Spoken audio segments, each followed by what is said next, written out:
So I recommend here another fine of $100. Stuart, when were they moving the furniture? During the week or a weekend? I don't have the actual charges here. Do you have them? Oh, I don't have the log for that. You never gave me the logs. No.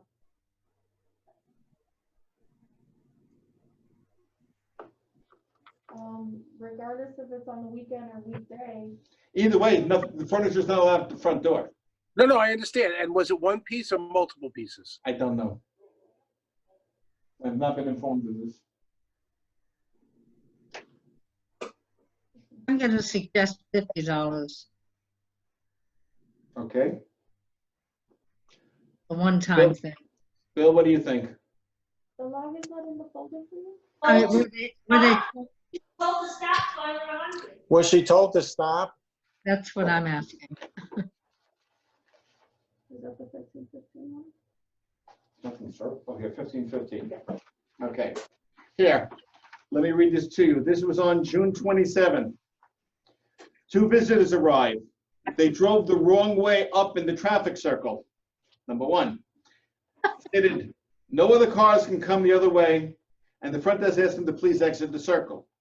The visitors were told that the front desk needs to check them in and take their temperature. The COVID form completed. The visitor called the resident and said the front desk wouldn't allow her to enter, and the resident on the speakerphone was speaking badly about the front desk, that they don't know what they're doing, and that she was going to come down and give the front desk a piece of her mind because she called in her visitors the previous night. The front desk advised her that she was on speaker and that the front desk needs to check in all guests. The visitor was also rushing because he stated she has an Uber waiting and she needs to hurry. The visitor was wheeling a desk and a chair out the front door. She was advised that it's not allowed, and she said she's already here and she needs to go. Okay, I changed my mind. 100. Thank you. Any other discussion needed from the board? No. I make a motion to charge unit 1515 $100. I second. Illegally moving furniture and being crude to the front desk. I second. Thank you. Paul, come on, Jesus Christ. All in favor? Yes, Yes. 150, Lorraine. got it.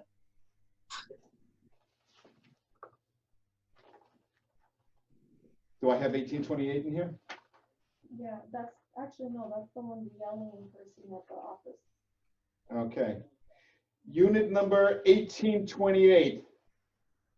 Ms. Cardozo will explain this one to you. Did she take her mask down? Yeah, you take yours down, I'll put mine on. Go.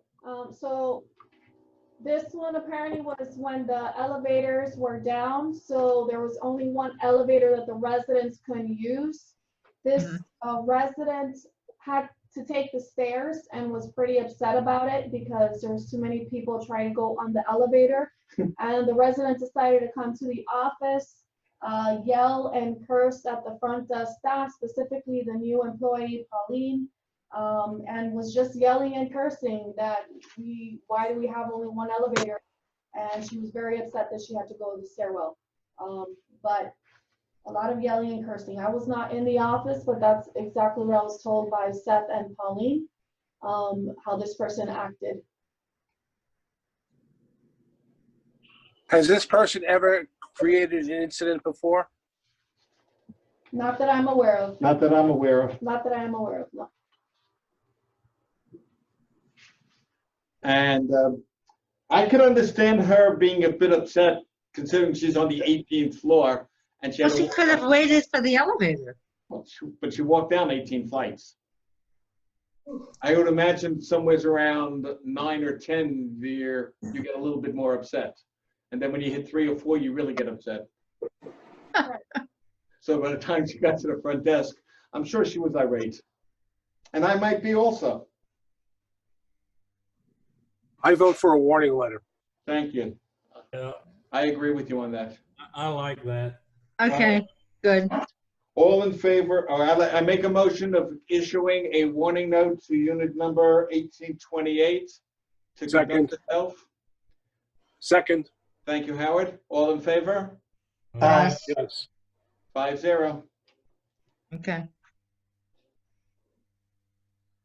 You can let Pauline write the note and she can put it in any word she'd like.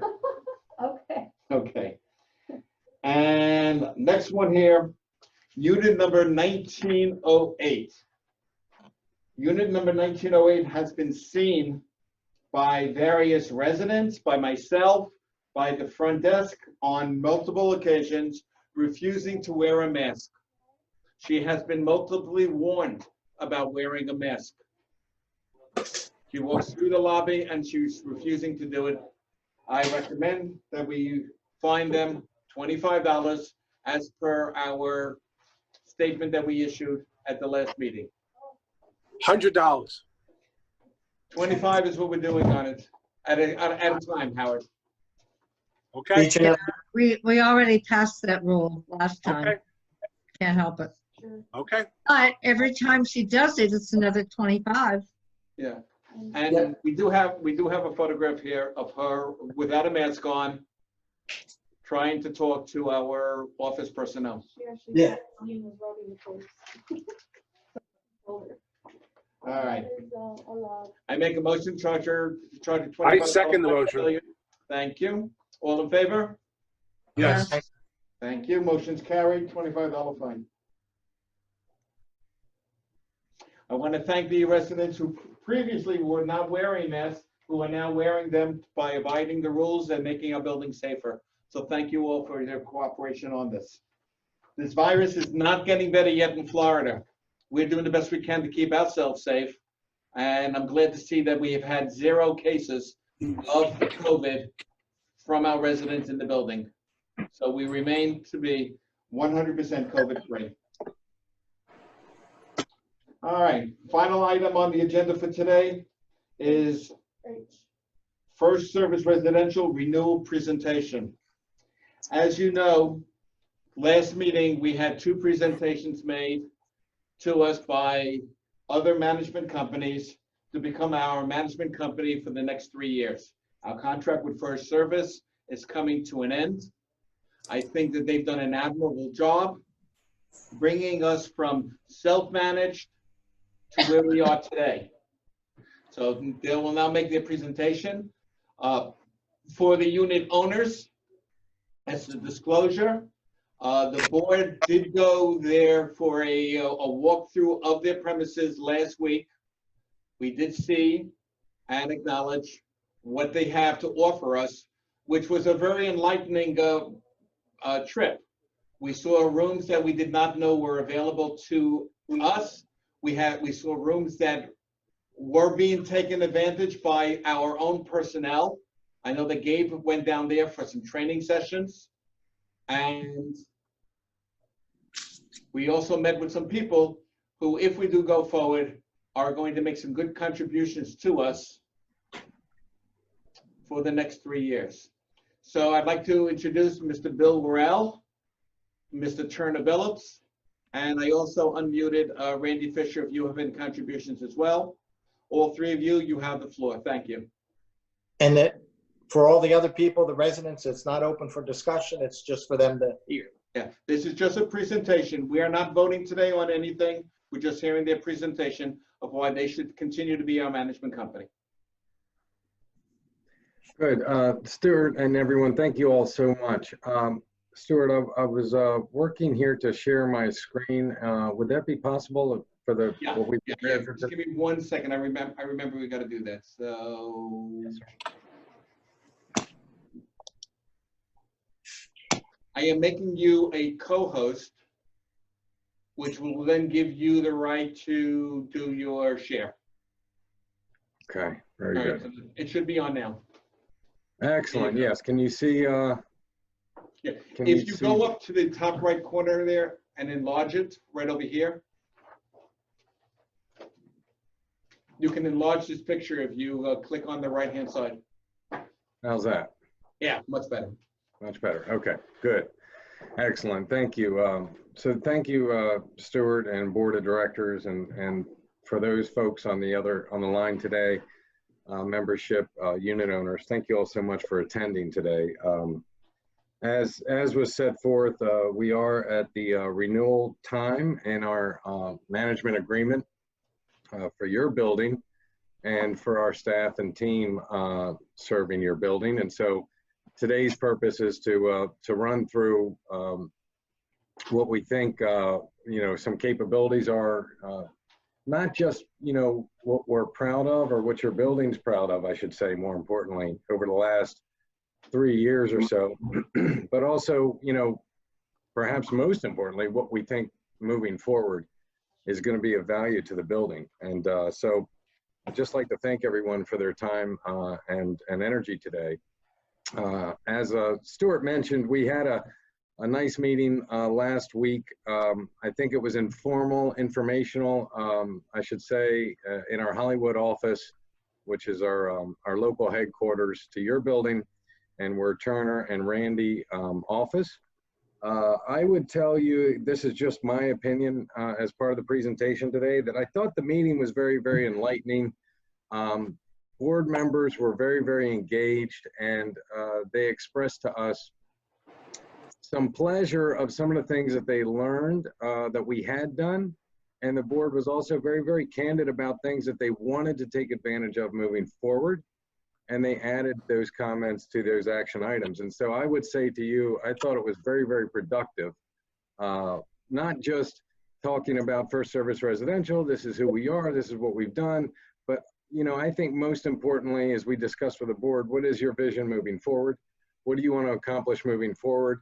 And what are some of the tools in our toolbox that we have that can, help support you all in that? So just some opening comments. We had a few board members in the room last Wednesday, and as well other board members online.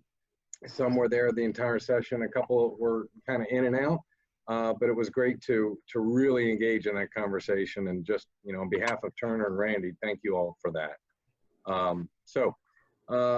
We've done introductions already. You all know Randy, your regional director assigned to you.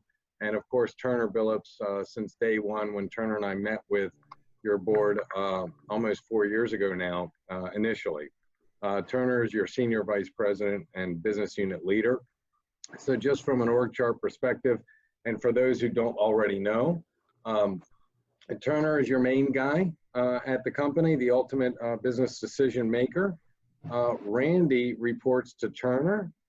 Randy is extra support for the board as well as Fonnie, right? So she's there to support your team and make sure that you get whatever you need, and Turner needs to make sure Randy has what she needs. And so the team, from an operations perspective, is not just, the CEO of the company who may have 350 properties, and you might see him today and never see him tomorrow. You might not ever see him again because he can't get to 350 properties, or she. But what we've done in this business unit model is we've shrunk this down so that Turner's business unit is small and local, and you will see him and you can see him, and Randy as well. Randy is capped. Randy's not allowed to oversee 20 buildings, for example. Randy's not allowed to go to Brickell Avenue, for example. So, very local, very Broward County. This is your team and your business decision makers. And again, finally, my name is Bill Worrell. I had the pleasure of meeting with your building a few years back, and just a little bit about that. I'm the director of business development. I've held several roles in the organization. I've been with the company now for 18 years. And initially, when we met with your board and with your building, the building was self-managed and traditionally self-managed, and that was very, very, by definition, the board was actually managing the building. So we learned more about your building. We had a lot of sessions back then, and we still do them today. You may see them online. But a big topic was around ELSS, for example, which is something that you're tackling now. And we had panel discussions, and we met with a lot of your board members who were very engaged with those panel discussions. And some of the professionals that were online today also in those panel discussions. And so for me, I'm happy to be back never left, but I'm happy to be back. I told you guys I would never go away, but 3 years later to help with today's presentation and to facilitate the conversation.